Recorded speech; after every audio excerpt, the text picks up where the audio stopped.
రాజ్యసభ సమావేశాలను లైవ్ ద్వారా చూద్దాం. Many other indoor cities like that, but municipal capacity, the human capacity to be able to catch up with these things are simultaneously being worked upon.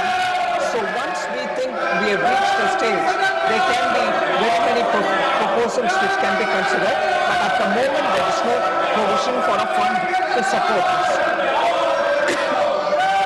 Second supplementary doctor Ajit Madhavrao Kopchade ji. धन्यवाद सभापति महोदय, माननीय अध्यक्ष महोदय, माननीय प्रधानमंत्री श्री नरेंद्र मोदी जी के दूरदर्शी नेतृत्व में भारत की अर्थव्यवस्था को नई ऊंचाइयों तक पहुंचाने के लिए सरकार द्वारा किए जा रहे प्रयासों की मैं सराहना करता हूं.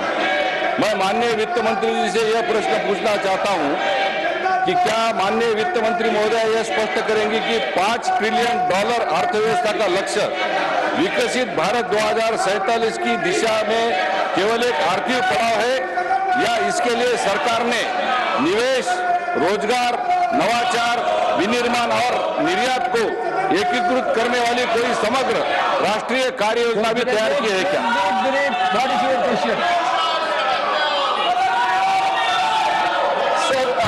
The honourable member has raised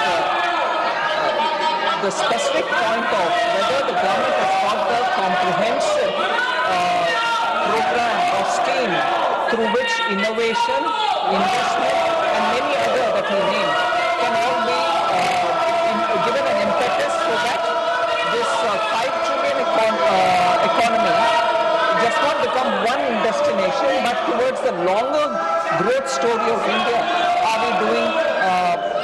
Are we taking initiatives? There are several initiatives which are actually a part of this written answer that we've given, not just from the government but also through ease of doing business, the regulators coming into the play so that everything becomes easier for investors. Also for innovation, we are supportive of the startups in such a way that when they want to register a patent, it doesn't take too long, and the patent which is registered can also be quickly commercialized. Other than this, there are several such programs through various departments, like the PLIs that we give, which is an extremely good success story in not just getting one particular industry to manufacture, but to bring the entire ecosystem itself is paying off very well for the economy to be buoyant. Third supplementary श्रीमान प्रमोद बोरा जी.